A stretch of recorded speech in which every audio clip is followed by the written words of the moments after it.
올챙이 새끼가 5마리가 있었습니다. 근데 이 올챙이 새끼들은 수영을 할 줄은 몰라요. 그래서 어미가 저 벽을 건너에서 깨골 하면서 빨리 건너오라고. 이 겁이 많은 이 올챙이 새끼들이 주섬주섬하니까 마지가 그러는 거예요. 야, 팔로미 나를 따르라. 그래서 마지가 풍덩 뛰어들었어요. 빨리 와. 우리 엄마한테 빨리 헤엄쳐서 건너가자. 그러면서 이제 풍덩 해서 5명이 이렇게 건너가는데, 마지가 이제 동생들이 잘 따라오나 안 따라오나 이제 뒤돌아보니까, 어머, 새끼가 몇 마리였어요? 5마리. 자기를 빼고 몇 명이 와야 돼요? 네 4명이 와야 되는데 5마리. 그래서 주섬주섬 쳐다보면서 보니까 낯선 놈이 1명이거든.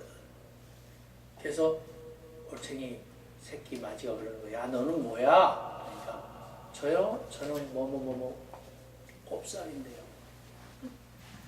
이 곱살이 얘기입니다. 곱살이. 야, 너는 뭐야? 저요? 저는 곱살인데요. 그러니까 곱살이 얘기를. 사랑하는 여러분, 우리는 하나님의 역사의 중심에 서서 사명을 감당하는 역사의 주인공이지 곱살이 인생은 아닌 줄 믿습니다. 아멘. 오늘 말씀해 보니까 맡기온 자들에게 주장하는 자세를 하지 말고 오직 양무리의 본이 되라 그랬습니다. 맡기온 자들에 해당하는 헬라어 클레오는 원래 제비 뽑기라는 의미의 이 클레로스에서 나온 단어랍니다. 그래서 이스라엘 사람들이 가나안 땅에 들어갔을 때 제비 뽑기를 해서 땅을 할당 받았던 것에서 유래합니다. 그래서 클레론이란 뜻은 분배 혹은 목 할당 등으로 해석할 수가 있습니다. 본문은 애인에게 할당한 기업처럼 신성한 은혜에 의한 몫입니다. 따라서 우리는 주장하는 권세를 가지고 지배하는 그런 자들이 되어서는 안 된다 그 말이에요. 우리나라 정치사를 보면은 초대 대통령을 비롯해서 이승만 대통령, 김영삼 대통령, 이명박 대통령 전부 뭐 하는 분들이었냐면은 장로님들이었죠. 장로님들. 그런데 우리 장로교회는 원래 프레스비테리언 처치입니다. 프레스비테리언 처치. 이 말은 무슨 말이냐면 민주 정치, 대의 정치, 우회 정치를 표방하는 것이 장로교회입니다. 구약에는 역시 장로를 엘더라고 그랬죠. 엘더. 부족의 원로를 말하거나 연장자를 뜻했습니다. 근데 예수님 이후에 장로는 엘더가 아니고 프레스비터입니다. 프레스비터. 원로도 아니고 부족장도 아니고 연장자도 아니고 to serve God, to serve people 하는 섬기는 사람. 주장하는 자가 아니고 권세를 휘두르는 자가 아니고 섬기는 자. 할렐루야. 아멘. 그러므로 베드로전서 5장 6절에 있는 말씀처럼 그러므로 하나님의 능하신 손 아래에서 겸손해라. 때가 되면 너희를 높이리라. 할렐루야. 오늘 베드로는 본절에서 4개의 동사를 나열해서 하나님의 영광을 확증하고 있습니다.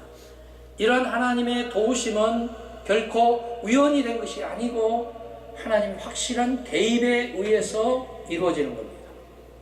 여러분, 원래 이 장로교회 헌법은 영국에 의해서 모법이 형성이 되었습니다. 그 뭐냐면은 목사는 가르치고 교회를 치리하는 자를 목사라 한다 이렇게 말했어요. 그리고 장로는 목사를 도와서 교회를 치리하는 자다 이렇게 분명하게 목사와 장로를 구분해서 말을 하고 있습니다. 그래서 이 모법을 가지고 퓨리탄이 되어서 미국으로 건너가게 되죠. 거기서 PCUSA를 만듭니다. 미국 장로교회를 만드는 거예요. 그러니까 다시 말해서 목사와 장로가 분명하게 구분이 되어 있어요. 그런데 미국의 개혁파들이 뭘 만드냐면 PCUS를 만들었어요.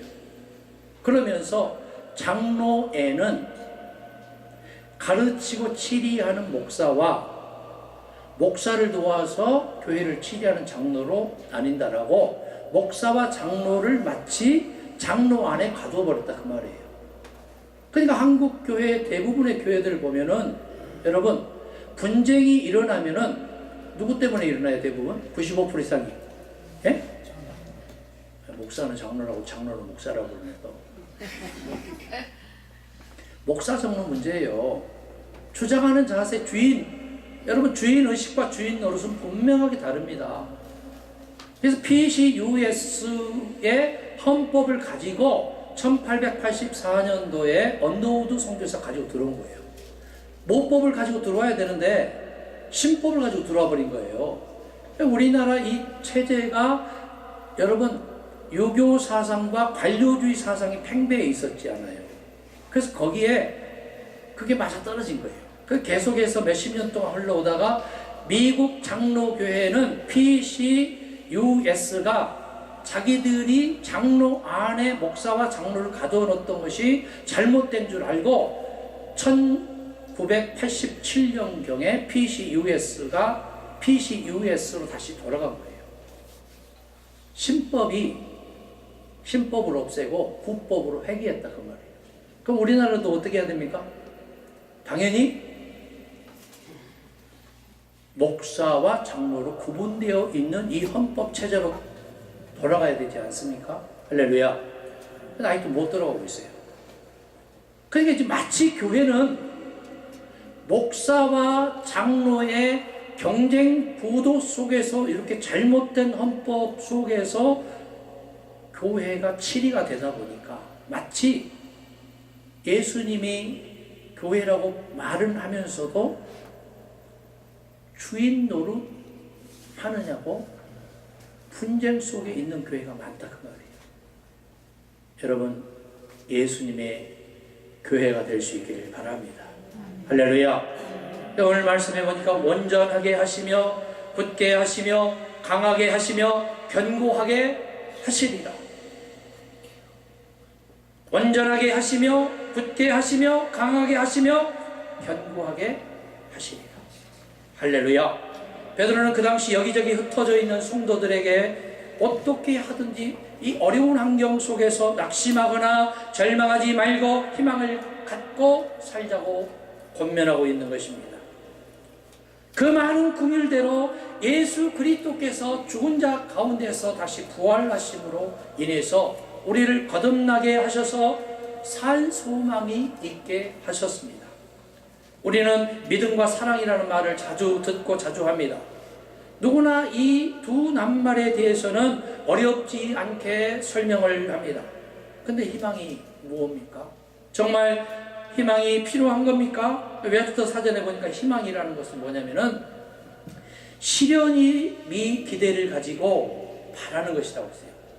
실현되지 못한 이 현재의 상황 속에서 소망의 끈을 놓지 않고 믿음의 시각을 가지고 이렇게 이루어질 줄 믿고 감사합니다라는 그 신락 같은 믿음의 확신을 말한다 그 말이에요. 언젠가는 그 바람이 실현될 때에 대한 기대를 가슴에 품고 있는 겁니다. 언젠가는 나의 믿음의 기도의 제목이 현실로 나타나는 그 날까지 하나님이 함께 하실 줄 믿습니다. 그 말이에요. 믿음이 뭘까요? 믿음은 여러분 많은 소리 중에서 많은 말 중에서 나의 확신을 담아서 하나님의 뜻대로 움직이려고 하는 그 몸부림이 믿음인 줄 믿습니다. 희망이라는 의미 헬라어도 우리와 같은 뜻이 있습니다. 믿을 수 있는 기대라는 뜻이에요. 믿을 수 있는 기대. 희망이 뭐냐?